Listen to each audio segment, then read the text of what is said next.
From CBS News Bay Area, this is the Morning Edition. And thank you for joining us this morning. It's Cyber Monday. Time to get your shopping on. November 27th is the date. A lot of us on this, so let's get started. She has a family, and we're taking care of her. Tearful reunions, families back with their loved ones after more hostages are released from Gaza. But can a truce continue between Israel and Hamas? It was scary. It's scary, and it's scary for the customers. An armed ambush, a terrifying robbery in broad daylight caught on camera in Oakland.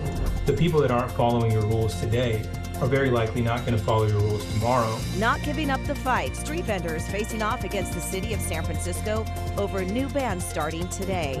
Gifts and things that our families wouldn't find somewhere else. Cyber Monday is officially here, but will rising costs and higher interest rates play a factor? And you know what I hope Grady Gross is thankful for? The scholarship visa. A scholarship surprise. A college kicker plays hero and gets a moment he'll never forget. Oh my gosh, talk about an incredible Christmas gift right there. I'm Gianna Franco. Can you imagine? His family must be so excited. Him as well. And he earned it. We're going to have details on that story. I'm Nicole Zalimis. As you can see, Reed Cowan is off this morning. He has the week off to celebrate a little birthday. I mean, it is the season. It is. And, you know, we have a special outside this morning. If you're wondering what that beacon of light is shining down on you, it's the Beaver Moon. It is a full moon. It always happens in November. We had no idea. And look at that. The sun is rising. So bye-bye, Beaver Moon. And hello, sunshine. But I don't think it's going to be that warm today, Jessica. Yeah, despite the fact that we're starting to see that sun come up, it is still chilly for us. Waking up this morning under frost advisories and freeze warnings.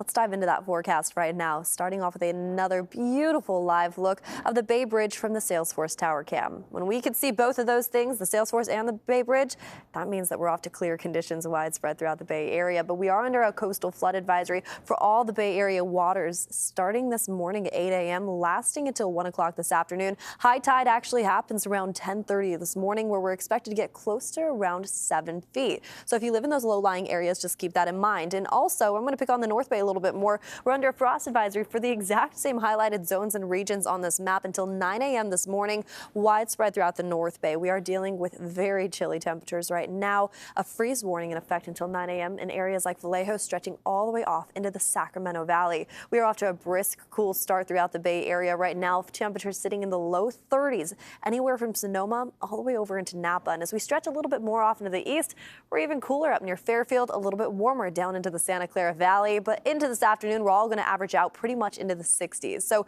here's your bus stop forecast. Chilly, cool temperatures to kick off this morning despite clear skies. Into this afternoon, we're still expecting 60s near Pleasanton, all throughout the East Bay and into the Santa Clara Valley with just a little bit warmer weather down there into this afternoon. As I advance the clock on Futurecast all the way into our Tuesday, so tomorrow evening forecast, we're going to start seeing some unsettled weather move in from offshore. An area of low pressure moves its way in slowly in those overnight hours to gear up for Wednesday's forecast, and we're going to be left with some scattered showers in the forecast for our Wednesday trend.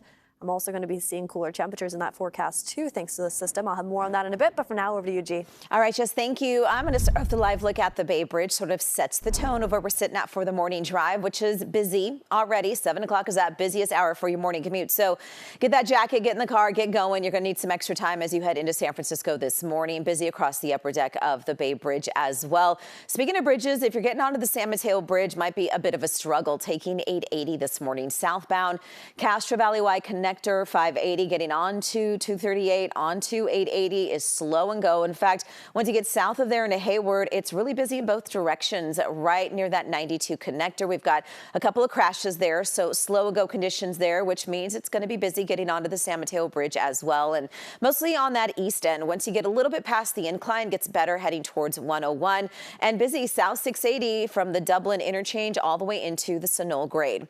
Let's get a live look right now at your Bay Area airports this morning. Today, it's expected to be another busy time as people head home following the long Thanksgiving weekend. This morning, the TSA reports that it screened just over 2.9 million people nationwide on Sunday. That is a single-day record for the agency, exceeding a previous mark set in June of this year. So we talk with travelers at San Jose Mineta Airport. Most tell us they encountered really no major issues.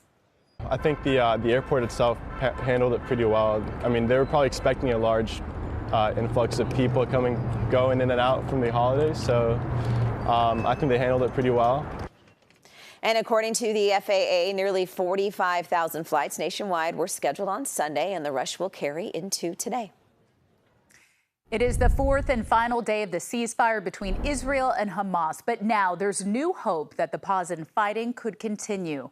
And there could be more heartwarming scenes like these. As many as 17 hostages were released on Sunday, including the first Israeli-American hostage, 4-year-old Abigail Edon. There are now talks to extend the ceasefire in exchange for the release of more hostages and prisoners, 1 day for every group freed. Elon Musk is on visit to Israel right now. A new video shows him with Prime Minister Benjamin Netanyahu touring a site attacked by Hamas militants last month. Musk is facing backlash from advertisers and users over accusations of supporting anti-Semitism. That was on his social media platform X. Well, later today, he's expected to meet with Israeli President Isaac Herzog to discuss how to combat rising anti-Semitism online. Police in Vermont have made an arrest in the shooting of 3 college students of Palestinian descent. Officers detained 48-year-old Jason Eaton at his home near the shooting scene. Police say he walked up and opened fire on the 3 men Saturday evening without speaking a word. Family members say the students had just left a child's birthday party. One of them is seriously injured. The truth of the matter is these are 3 Arab-looking young men wearing keffiyehs, which are sort of traditional Palestinian scarves, speaking Arabic, walking down the street, and we shudder at the thought that this might be a hate crime. Police have not provided a motive. The FBI and the U.S. Attorney's Office in Vermont are also investigating. Eaton is due in court today. On Capitol Hill, Congressman George Santos could be booted from the House today, and he's going out swinging. In a conversation on X, Santos blasted his colleagues, saying he expects they'll vote to expel him, and he will, quote, wear it like a badge of honor. A resolution to expel the Republican freshman was introduced Friday after a report accused Santos of stealing tens of thousands of dollars in campaign funds. Well, happening today, a ban on street vendors in San Francisco's Mission District is set to begin. For the next 90 days, both legal and illegal vendors will not be allowed on a portion of Mission Street from 14th Street over to Cesar Chavez Street. So Sean Chitnis is live this morning with reaction from vendors, and we're thinking about it. It's right around the holidays. This might be a tough time for this to be happening. Sean?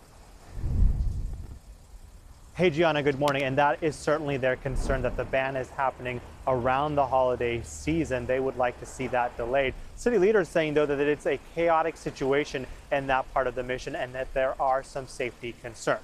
Well, the vendors that are opposed to this ban are explaining that in part of the reason why they are so concerned about it is because they already have an established place in the Mission. San Francisco Supervisor Hillary Ronen says that vendors should move to an indoor marketplace that she has secured with 50 spots available now, and she's working to get another that would have an additional 50 spots. But the Mission Vendors Association says these sites have limited space and would hurt business for vendors during a crucial time, the holiday shopping season. And the supervisor did tell KPIX in a statement that her job is to balance the needs of businesses, residents, and city workers with vendors who are operating legally. But the Mission Vendors Association disagrees with her approach. There's a lot of suffering on the street. There's a lot of people battling addiction. There's a lot of, items that may or may not be stolen. At the same time, as has been made clear to the supervisor's office, the people that aren't following your rules today are very likely not going to follow your rules tomorrow. And so that group of vendors will be getting together at 11 a.m. at 24th and Mission to voice their concern, their opposition toward that ban. They really want to see it delayed until after the holiday season. They say at least until January 1st or after that. Gianna, back to you.